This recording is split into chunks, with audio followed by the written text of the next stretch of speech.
Share বাজারে রাষ্ট্রায়ত্ত কোম্পানিগুলোকে আনার নির্দেশ প্রধানমন্ত্রীর। চকচকে চাল খাওয়া বন্ধ করলে দাম কমবে, খাদ্যমন্ত্রী। যশোরে চলছে 2 দিনের বিজ্ঞান মেলা। বজ্রপাতে নড়াইল ও সাতক্ষীরায় 2 জনের মৃত্যু। সাতক্ষীরায় আম সংগ্রহ শুরু। রাতেই যশোর সহ 9 জেলায় আঘাত হানতে পারে ঝড়। দর্শক, রাতের আয়োজনে সকলকে স্বাগত জানাচ্ছি, আমি এস.এম. আরিফ। শুনছিলেন 9 মের প্রধান শিরোনাম, এবার বিস্তারিত। রাষ্ট্রায়ত্ত কোম্পানিগুলোকে শেয়ার বাজারে নিয়ে আসার নির্দেশ দিয়েছেন প্রধানমন্ত্রী শেখ হাসিনা। এ বিষয়ে প্রয়োজনীয় উদ্যোগ নেওয়ার জন্য অর্থ মন্ত্রণালয়কে নির্দেশ দিয়েছেন তিনি। বৃহস্পতিবার একনেক সভায় এই নির্দেশনা দেন প্রধানমন্ত্রী শেখ হাসিনা। সরকার প্রধান বলেছেন, রাষ্ট্রায়ত্ত বড় কোম্পানিগুলো শেয়ার বাজারে আসলে এসব প্রতিষ্ঠানের মধ্যে প্রতিযোগিতার পরিবেশ সৃষ্টি হবে। নিজেরা নিজেদের দায় বুঝবে, অর্থ ব্যয় সাশ্রয়ী হবে, প্রতিষ্ঠানগুলোরও আয় বাড়বে। চকচকে চাল খাওয়া বন্ধ করতে ভোক্তাদের প্রতি আহ্বান জানিয়ে খাদ্যমন্ত্রী সাধন চন্দ্র মজুমদার বলেছেন, চকচকে চাল খাওয়া বন্ধ করলে চালের দাম কমবে। বৃহস্পতিবার রাজধানীতে 3 দিনব্যাপী আন্তর্জাতিক প্রদর্শনী অনুষ্ঠানে প্রধান অতিথির বক্তব্যে তিনি এসব কথা বলেন। খাদ্যমন্ত্রী বলেন, গত 2022-23 অর্থ বছরে 1 কেজি চালও আমদানি করতে হয়নি, বরং উৎপাদন চাহিদার চেয়ে বেশি হয়েছে। এখন আমরা অনায়াসে 5 থেকে 7 লাখ টন চাল রপ্তানি করতে পারি, সে অবস্থা হয়েছে। এবার যশোর সহ আঞ্চলিক সংবাদ। 45তম জাতীয় বিজ্ঞান ও প্রযুক্তি সপ্তাহ উপলক্ষে যশোরে 2 দিনব্যাপী বিজ্ঞান মেলার উদ্বোধন হয়েছে। বৃহস্পতিবার যশোর জেলা স্কুলে মেলার উদ্বোধন করেন জেলা প্রশাসক আবরাউল হাসান মজুমদার। এ সময় প্রশাসনিক অন্যান্য কর্মকর্তা এবং বিভিন্ন শিক্ষা প্রতিষ্ঠানের প্রধানরা উপস্থিত ছিলেন। মেলায় বিভিন্ন বিভাগের শিক্ষার্থীরা তাদের উদ্ভাবিত প্রকল্প উপস্থাপন করেছে। আগামীকাল শুক্রবার শেষ হবে এ আয়োজন। সদর উপজেলা পরিষদ নির্বাচনে চেয়ারম্যান প্রার্থী আনোয়ার হোসেন বিপুল দিনব্যাপী বিভিন্ন স্থানে গণসংযোগ করেছেন। বৃহস্পতিবার সকাল থেকে দুপুর পর্যন্ত তিনি গণসংযোগ করেন। যশোর শহরের কালেক্টরেট মার্কেটে পোশাক ব্যবসায়ী, ক্রেতা ও সাধারণ মানুষের সাথে গণসংযোগ করেন সকালে।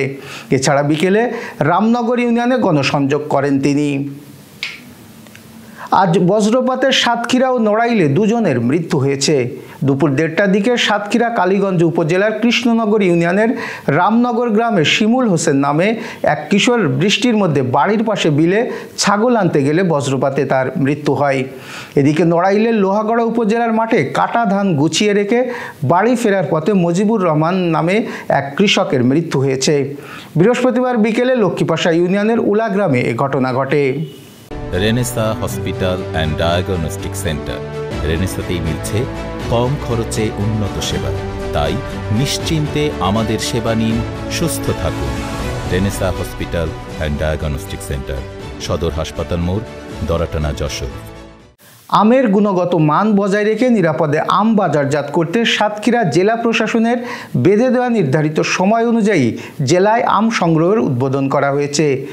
বৃহস্পতিবার সকালে জেলা প্রশাসন ও কৃষি সম্প্রসারণ অধিদপ্তরের আয়োজনে সদর উপজেলার কুকরালির আম চাষি মোকসেদ মোড়লের আমবাগানে আম সংগ্রহের উদ্বোধন করেন জেলা কৃষি অফিসার কৃষিবিদ সাইফুল ইসলাম। আমের জাতভেদে সংগ্রহের জন্য জেলা প্রশাসনের পক্ষ থেকে তৈরি করা হয়েছে আম সংগ্রহ ও বাজারজাতকরণের ক্যালেন্ডার অনুযায়ী 9 মে গোপালভোগ, বোম্বাই, গোপালখাস, বৈশাখী সহ স্থানীয় জাতের আম, 11 মে গোবিন্দভোগ, 22 মে হিমসাগর, ল্যাংড়া আম, 29 মে আম্রপালি, 10 জুন সংগ্রহের সময় নির্ধারণ করা হয়েছে। দর্শক, শেষ করব আবহাওয়া সংবাদ দিয়ে। বৃহস্পতিবার বিকেল 5:30 থেকে দিনগত রাত 1টা পর্যন্ত দেশের অভ্যন্তরীণ নদী বন্দরের জন্য আবহাওয়ার পূর্বাভাসে বলা হয়েছে, যশোর সহ 8 জেলার উপর দিয়ে সর্বোচ্চ 80 কিলোমিটার এবং 3 জেলার উপর দিয়ে 60 কিলোমিটার বেগে দমকা হাওয়া ও বজ্রবৃষ্টি বয়ে যাওয়ার আশঙ্কা রয়েছে। যশোর, কুষ্টিয়া, ফরিদপুর, ঢাকা, খুলনা, বরিশাল, পটুয়াখালী, নোয়াখালী ও কুমিল্লা অঞ্চলের উপর দিয়ে পশ্চিম বা উত্তর পশ্চিম দিক থেকে ঘন্টায় 60 থেকে 80 কিলোমিটার বেগে অস্থায়ী দমকা হাওয়া বয়ে যেতে পারে। একই সঙ্গে বৃষ্টি বা বজ্রবৃষ্টিরও সম্ভাবনা রয়েছে। রংপুর, দিনাজপুর এবং ময়মনসিংহ অঞ্চলের উপর দিয়ে পশ্চিম বা উত্তর পশ্চিম দিক থেকে ঘন্টায় 45 থেকে 60 কিলোমিটার বেগে বৃষ্টি বা বজ্রবৃষ্টি সহ অস্থায়ী দমকা হাওয়া বয়ে যেতে পারে বলে জানিয়েছে আবহাওয়া অফিস। এই ছিল আজকের আয়োজন। শুভরাত্রি।